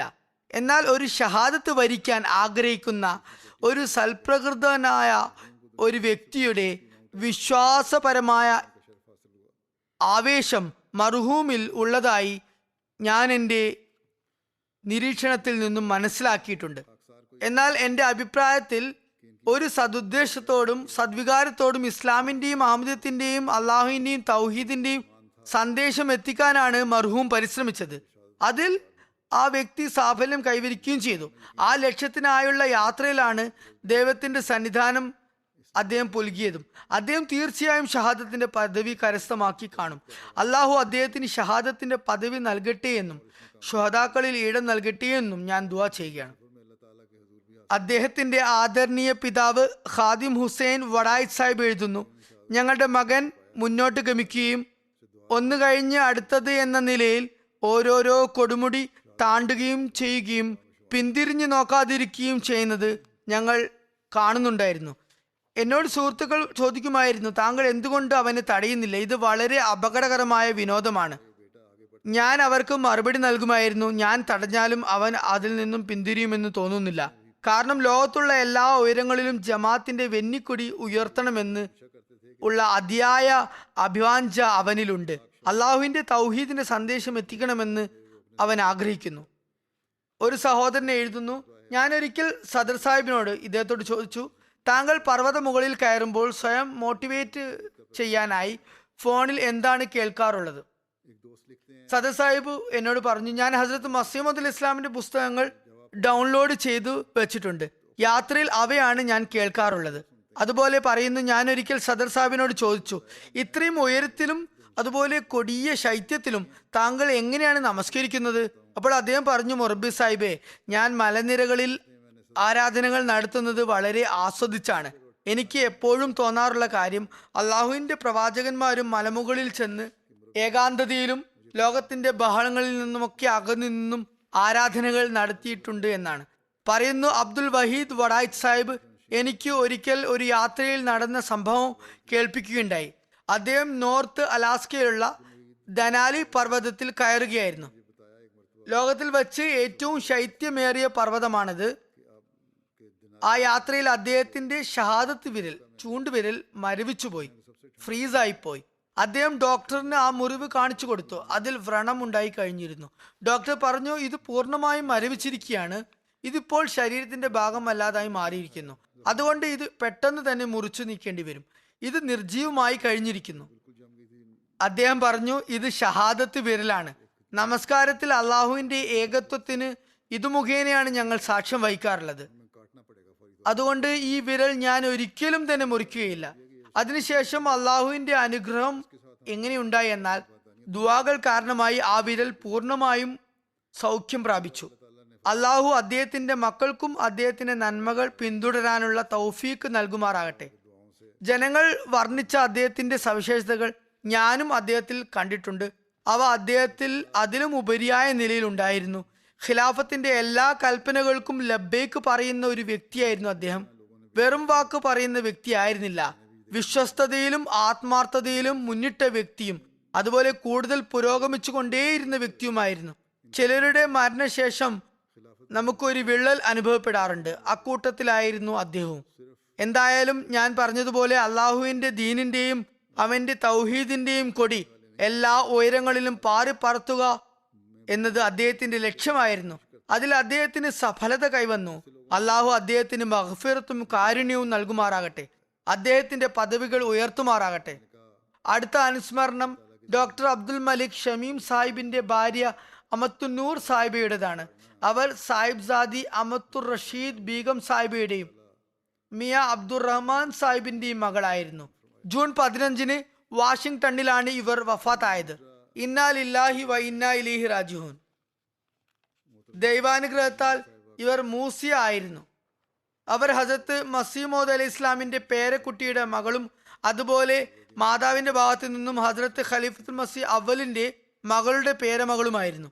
അതുപോലെ ഹസരത്ത് മുസ്ലിം മൗദിന്റെയും സയ്യിദ അമത്തുൽ ഹൈ സാഹിബയുടെയും മകളുടെ മകളും അതുപോലെ ഹസരത്ത് മസീഹ് മൗഊദ് അലൈഹി ഇസ്ലാമിന്റെ സ്വഹാബി ആയിരുന്ന ഹസരത്ത് പ്രൊഫസർ അലി അഹമ്മദ് ബിഹാരി സാഹിബിന്റെ പേരമകളുമായിരുന്നു.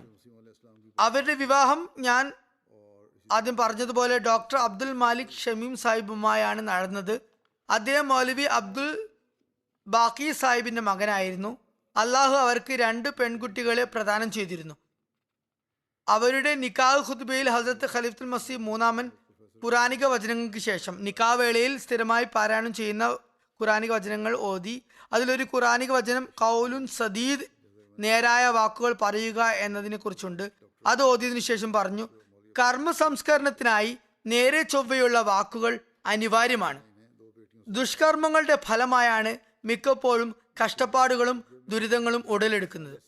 പരസ്പര ബന്ധത്തെക്കുറിച്ച് പറയുകയാണെങ്കിൽ, വിവാഹ ബന്ധത്തെക്കുറിച്ചും പറയുകയാണെങ്കിൽ, ദുഷ്കർമ്മങ്ങൾക്ക് കാരണം നേരായ വാക്കുകൾ ഇല്ലാതിരിക്കുമ്പോഴാണ്. നേരായ ചൊവ്വയുള്ള വാക്കുകൾ പറയുകയാണെങ്കിൽ, അതൊരു വിശ്വാസിക്ക് ചേർന്ന നിലയിൽ സത്യസന്ധമായി അവതരിപ്പിക്കുകയാണെങ്കിൽ തെറ്റിദ്ധാരണകൾക്ക് ഒരിക്കലും സാധ്യതയുണ്ടാകുകയില്ല.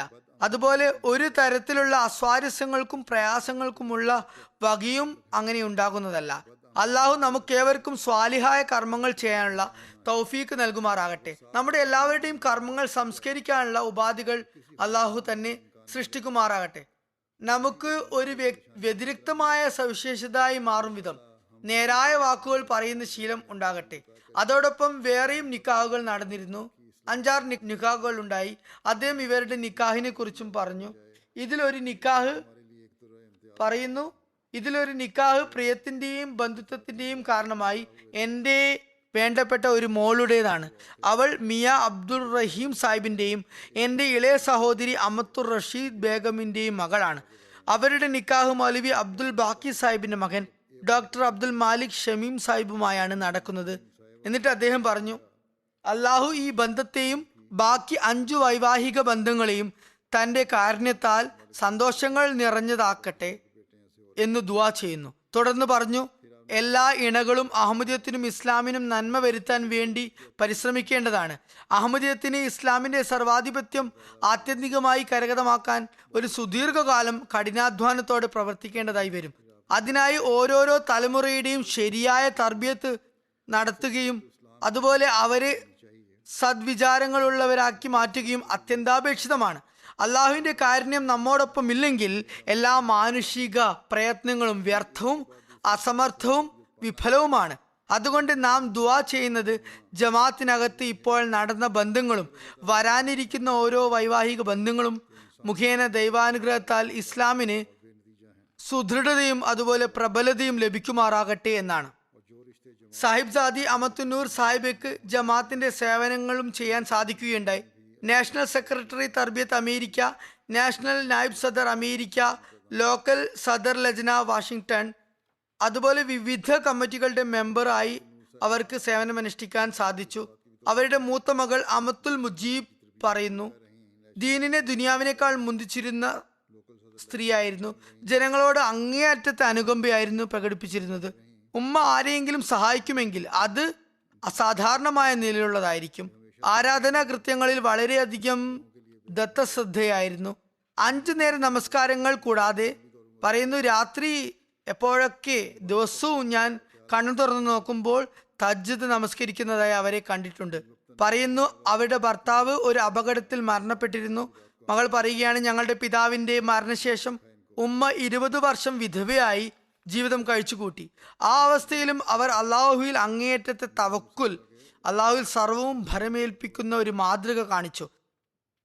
നന്ദിഭാവം അവരിൽ വളരെ സ്പഷ്ടമായി കാണാമായിരുന്നു. പറയുമായിരുന്നു, അള്ളാഹുവിൻ്റെ ഔദാര്യങ്ങളും കാരുണ്യങ്ങളും ഒരുപാട് നമുക്കുണ്ടായിട്ടുണ്ട്.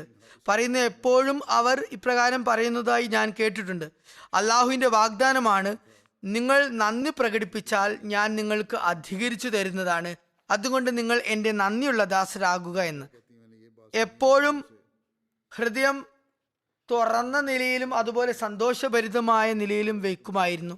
അതിഥി സൽക്കാരം നടത്തുക, ജനങ്ങൾക്കായി നിർവ്യാജമായ നിലയിൽ സഹതാപം കാണിക്കുക, രക്തബന്ധം ഊട്ടിയുറപ്പിക്കുക, അതിൻ്റെ നല്ല വശങ്ങൾ വിവരിക്കുക എന്നിവ അവരിൽ വളരെ അധികമായി കാണപ്പെട്ടിരുന്നു. പറയുന്നു, ഹസ്രത്ത് മസീമോദ് അലൈഹി ഇസ്ലാമിൻ്റെ ഈ ഉദ്ധരണി എൻ്റെ ഉമ്മയിൽ ഒരുപാട് തവണ ഉമ്മയിൽ നിന്നും ഞാൻ കേട്ടിട്ടുണ്ട്. അതായത് രക്തബന്ധം കാണിക്കുക എന്നത് ആരെങ്കിലും നിങ്ങളോട് രക്തബന്ധം കാണിച്ചാൽ തിരിച്ചും നിങ്ങൾ കാണിക്കുക എന്നതല്ല. അതുകൊണ്ട് ഉദ്ദേശിക്കുന്നത് ആരെങ്കിലും നിങ്ങളുമായി ബന്ധം വേർപെടുത്തിയാൽ നിങ്ങൾ അങ്ങോട്ട് ചെന്ന് ബന്ധം കാണിക്കുക എന്നാണ്. എൻ്റെ ഉമ്മ എല്ലാ തരത്തിലുള്ള ബന്ധങ്ങളിലും ഈ സവിശേഷത പ്രകടിപ്പിച്ചതായി ഞാൻ കണ്ടിട്ടുണ്ട്. അവർ ഓരോരുത്തരിലും ഏതെങ്കിലും നന്മ അന്വേഷിക്കുമായിരുന്നു. രക്തബന്ധുക്കളെയും ജമാഅത്തിലുള്ളവരെയും അയൽവാസികളെയും ശ്രദ്ധിക്കുമായിരുന്നു. പള്ളിയിൽ പുതുതായി വരുന്ന അതിഥികളെ കുറിച്ച് അറിഞ്ഞാൽ അന്വേഷിച്ച് കണ്ടെത്തുകയും അവരോടൊപ്പം ഇരുന്ന് സംഭാഷണത്തിൽ ഏർപ്പെടുകയും അവരോട് സുസ്വാഗതം ഓതുകയും ചെയ്യുമായിരുന്നു.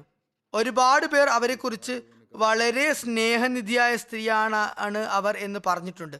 അവരുടെ 2ാമത്തെ മകൾ എഴുതുന്നു, ജമാഅത്തിലുള്ളവരോട് പ്രത്യേകിച്ച് നവ അഹമ്മദികളായ വനിതകളോട് വളരെയധികം സ്നേഹബന്ധം വെച്ച് പുലർത്തിയിരുന്നു. അതുപോലെ ജനങ്ങൾക്കും അവർ വളരെ പ്രിയങ്കരിയായിരുന്നു. എല്ലാ മനുഷ്യരെയും സഹായിക്കണം എന്നായിരുന്നു അവർ ആഗ്രഹിച്ചിരുന്നത്. ആരെയെങ്കിലും കണ്ടുമുട്ടുകയും അവർക്ക് വല്ല ആവശ്യവും നേരിടുകയും അത് തനിക്ക് നിവർത്തിച്ചു കൊടുക്കാൻ സാധിക്കാതെയും വന്നു പോയാലോ എന്ന് അവർ എപ്പോഴും ചിന്താകുലയായി കാണപ്പെട്ടു. അവരുടെ മൂത്ത സഹോദരി അമത്തുന്നൂർ സാഹിബയുടെ മൂത്ത സഹോദരി അമത്തുൽ ബസീർ സാഹിബ് എഴുതുന്നു, സിസ്റ്റർ ഷക്കൂറ എന്ന ആഫ്രോ അമേരിക്കൻ വനിതയുണ്ടായിരുന്നു. അവർ ഹജ്ജിന് പോയപ്പോൾ ഒരു സ്വപ്നം കണ്ടു. നോഷിയുടെ വീട് മക്കയിലാണുള്ളത് എന്ന് സ്വപ്നം കണ്ടു. വീട്ടിൽ അമത്തുന്നൂർ സാഹിബയെ നോഷി എന്നായിരുന്നു വിളിച്ചിരുന്നത്. സിസ്റ്റർ ഷക്കൂറ അവരുടെ അടുത്ത് വന്ന് സ്വപ്നത്തെക്കുറിച്ച് വിവരിച്ചു. അമത്തുന്നൂർ സാഹിബ പറയുന്നു, നിങ്ങളെ ഞാൻ സേവിക്കുന്നുണ്ടല്ലോ, അതുകൊണ്ടുള്ള അർത്ഥം നിങ്ങൾ എൻ്റെ അടുത്ത് വന്നിരിക്കുന്നു എന്നാണ്. 18 വർഷം ഇവർ നോഷിയുടെ കൂടെ താമസിക്കുകയുണ്ടായി.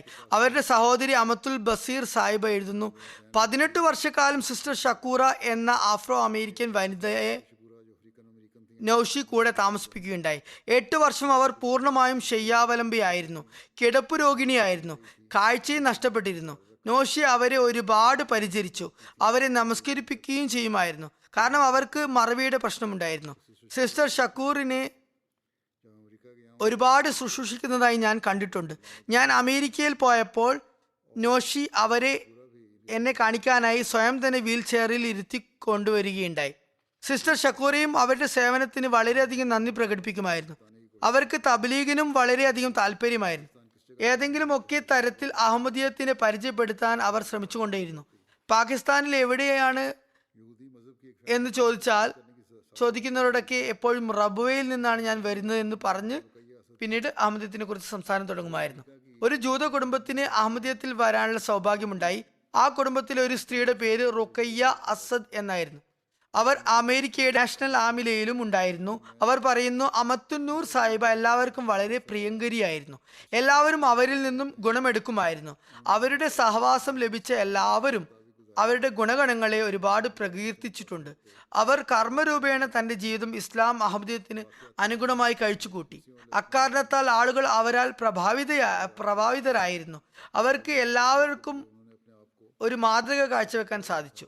വാസ്തവ രൂപത്തിലും ഹസ്രത്ത് മസീഹ് മൗഊദ് ഇസ്ലാമിന്റെ ലിഖിതങ്ങളുടെ വെളിച്ചത്തിലും രചനകളുടെ തർബീയത്തിനായി അവർ സ്വയം വഖഫ് ചെയ്തിരുന്നു. അവർ എല്ലാ പ്രോഗ്രാമുകളിലും പങ്കെടുക്കുമായിരുന്നു. അതുപോലെ വോളണ്ടിയറായി സന്നദ്ധ സേവനങ്ങൾ കാഴ്ചവെക്കാനും തയ്യാറായി നിന്നിരുന്നു. ക്ഷമ, സ്ഥൈര്യം, നിശ്ചയദാർഢ്യം എന്നിവയോടെ എല്ലാ പ്രതിസന്ധി ഘട്ടങ്ങളെയും അവർ തരണം ചെയ്തു. അക്കാര്യത്തിലും അവർ മറ്റുള്ളവർക്ക് ഒരു ജീവൽ മാതൃകയായിരുന്നു. സ്നേഹത്തോടും ആത്മാർത്ഥതയോടും അവർ തബ്ലീഗ് രംഗത്ത് കർമ്മനിരതയായിരുന്നു. എപ്പോഴും പുതിയ അതിഥികളെ സൽക്കരിക്കുന്ന കാര്യത്തിൽ അവർ 1-ാം സ്ഥാനത്തായിരുന്നു. യുവതികൾക്കും വയോധികരായ സ്ത്രീകൾക്കും അവർ ഉദാത്തമായ മാതൃക കാഴ്ചവെച്ചിരുന്നു. ഈ സ്ത്രീ എഴുതുന്നു, എനിക്ക് പ്രായമേറി വരുംതോറും അവരോടുള്ള ബഹുമാനവും എന്നിൽ ഏറിക്കൊണ്ടുവരുന്നു.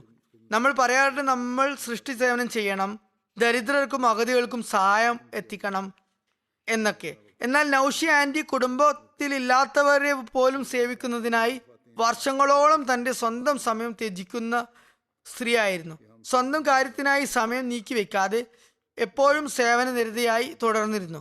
അതുപോലെ മറ്റു സ്ത്രീകളും, പ്രത്യേകിച്ച് ആഫ്രോ അമേരിക്കൻ വനിതകൾ എഴുതിയിട്ടുള്ളത് ഇപ്രകാരമാണ്: ഞങ്ങളോട് അവർ വളരെയധികം സ്നേഹം വച്ചു പുലർത്തി. ഞങ്ങൾക്ക് അഹമ്മദിയത്തിന്റെ അധ്യാപനങ്ങളെക്കുറിച്ച് ഒരുപാട് പറഞ്ഞു തരുമായിരുന്നു. അള്ളാഹു അവരുടെ മക്കൾക്കും എപ്പോഴും അവരുടെ നന്മകൾ പിന്തുടരാനും ഖിലാഫത്തുമായി സുദൃഢ ബന്ധം വയ്ക്കാനുമുള്ള തൗഫീക്ക് നൽകുമാറാകട്ടെ. ഖിലാഫത്തിനോട് അവർ ആത്മാർത്ഥ ബന്ധം വെച്ചു പുലർത്തുകയുണ്ടായി. അക്കാര്യത്തിൽ ഞാനും അനുഭവസ്ഥനാണ്. എന്നോടും എപ്പോഴും അനുസരണത്തോടും വിനയത്തോടും കൂടിയാണ് അവർ പെരുമാറിയിരുന്നത്. അള്ളാഹു അവർക്ക് മഗ്ഫിറത്തും കാരുണ്യവും നൽകുമാറാകട്ടെ. അടുത്തതായി അനുസ്മരിക്കുന്നത് നാസിർ അഹമ്മദ് ഖാൻ സാഹിബ് ബഹാദൂർ ഷെയർ, മുൻ ഓഫീസർ ഹിഫാസത്തെ ഖാസ്, ജർമ്മനിയുടെ ഭാര്യയായ ബിസ്മില്ല ബേഗം സാഹിബിയെ കുറിച്ചാണ്. 84-ാമത്തെ വയസ്സിൽ ജൂൺ 14-നാണ് ഇവർ വഫാത്തായത്. അവരുടെ കുടുംബത്തിലെ ആദ്യത്തെ അഹമ്മദി എന്ന് പറയുന്നത് അവരുടെ വന്ധ്യപിതാവ് ഹസരത്ത് ചൗധരി മസറുൽ ഹഖ് ഖാൻ സാഹിബ് കാൽഘടി ആണ്. കാദ്യാനിലെ ബോർഡിംഗ് സ്കൂളിൽ സേവനം ചെയ്യാൻ അദ്ദേഹത്തിന് സൗഭാഗ്യം ലഭിച്ചിട്ടുണ്ട്. ഹസരത്ത് മസീഹ് ഇസ്ലാം തൻ്റെ ഒരു കുർത്ത അദ്ദേഹത്തിന് തബറുക്കായി നൽകിയിരുന്നു. ഇവർക്ക് 5 പെൺകുട്ടികളും 2 ആൺകുട്ടികളുമാണുള്ളത്. ഒരു മകൻ മഹ്മൂദ് അഹമ്മദ് സാഹിബ് മൊറബി സിൽസിലയും മിഷനറി ഇൻചാർജുമാണ്. ഫിജയിലെ അമീർ ജമാത്തുമാണ്. മഹ്മൂദ് അഹമ്മദ് സാഹിബ് മൊബലിഗ് എഴുതുന്നു, ഞങ്ങളുടെ പിതാവിന്റെ മരണത്തിന് ശേഷം ഭൂസ്വത്തിൽ നിന്നും ലഭിക്കുന്ന വരുമാനത്തിൽ നിന്നും ഉമ്മ ഏറ്റവും ആദ്യം ചന്തയ്ക്കായിരുന്നു നൽകിയിരുന്നത്. പിതാവിന്റെ പെൻഷൻ കാശ് അവർ സ്വരുക്കൂട്ടി വെച്ചിരുന്നു.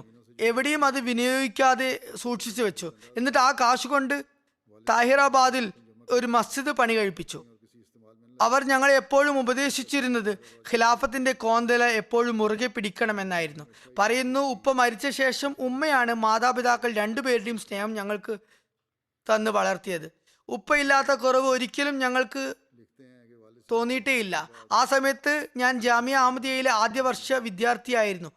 എന്നോട് എപ്പോഴും പറയുമായിരുന്നു, നീ ദീനിനെ വേണ്ടി സ്വയം വഖഫ് ചെയ്ത ദീനിന്റെ പടയാളിയാണ്. ഖലീഫ നിന്നോട് പറയുന്ന സ്ഥലത്ത് നീ നിലയുറപ്പിക്കുക. ഇക്കാര്യങ്ങൾ അവസാനം വരെ പറഞ്ഞുകൊണ്ടേയിരുന്നു. പറയുന്നു, ആദ്യകാലത്ത് റബിയിൽ നിന്നും കുടുംബത്തിൽ നിന്നും താമസമാക്കിയത് ഞങ്ങളുടെ ഉപ്പ മാത്രമായിരുന്നു. അതുകൊണ്ട് ഞങ്ങളുടെ മിക്ക ബന്ധുമിത്രാദികളും ഗ്രാമത്തിൽ നിന്നും റബിയിലേക്ക് വരുമായിരുന്നു. മാതാവ് അവരെ വളരെ സന്തോഷത്തോടെ സൽക്കരിക്കുകയും അവർക്ക് താമസ സൗകര്യങ്ങൾ ഒരുക്കി കൊടുക്കുകയും ചെയ്യുമായിരുന്നു.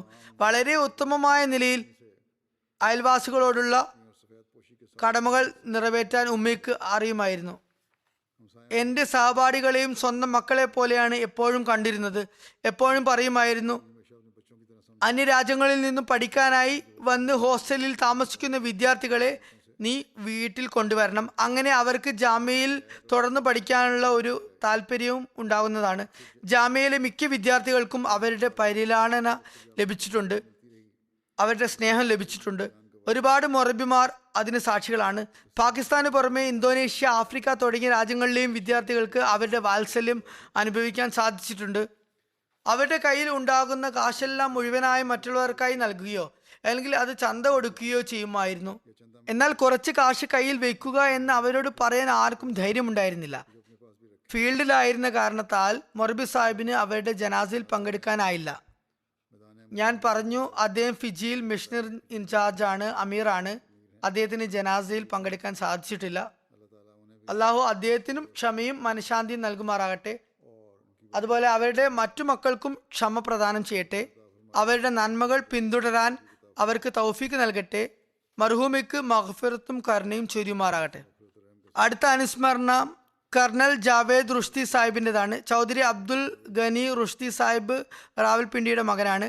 കുറച്ചു കാലം മുമ്പാണ് അദ്ദേഹം വഫാത്തായത്. ഇന്നാ ലില്ലാഹി വ ഇന്നാ ഇലൈഹി റാജിഊൻ.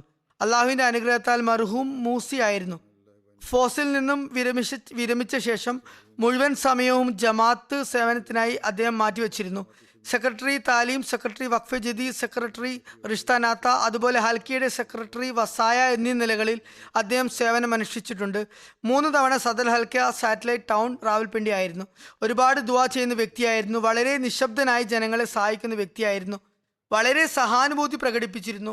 കുടുംബക്കാർ, അയൽവാസികൾ, ജമാഅത്ത് അംഗങ്ങൾ എന്നിവരെയെല്ലാം പ്രതിസന്ധി ഘട്ടങ്ങളിൽ സഹായിക്കുകയും വേണ്ട മാർഗനിർദ്ദേശങ്ങൾ നൽകുകയും ചെയ്തിരുന്നു. ഒരു നല്ല അഡ്മിനിസ്ട്രേറ്ററും കാര്യഗൗരവമുള്ള വ്യക്തിയുമായിരുന്നു. അള്ളാഹു അദ്ദേഹത്തോടും മഗ്ഫിറത്തോടും കാരുണ്യത്തോടും പെരുമാറട്ടെ. എല്ലാവരുടെയും ജനാസ ഞാൻ ജുമ നമസ്കാരാനന്തരം നിർവഹിക്കുന്നതായിരിക്കും ഇൻഷാ അല്ലാഹ്.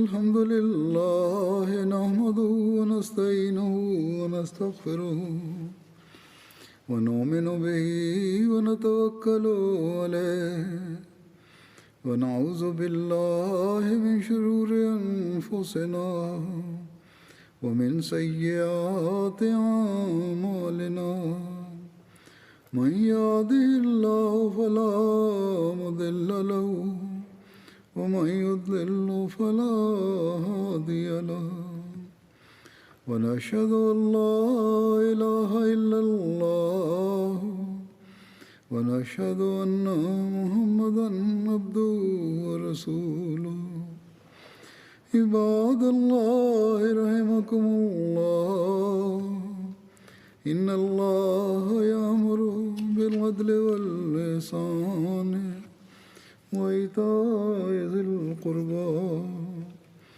وينهى عن الفحشاء والمنكر والبغي يعظكم لعلكم تذكرون اذكروا الله يذكركم وادعوه يستجب لكم ولذكر الله أكبر.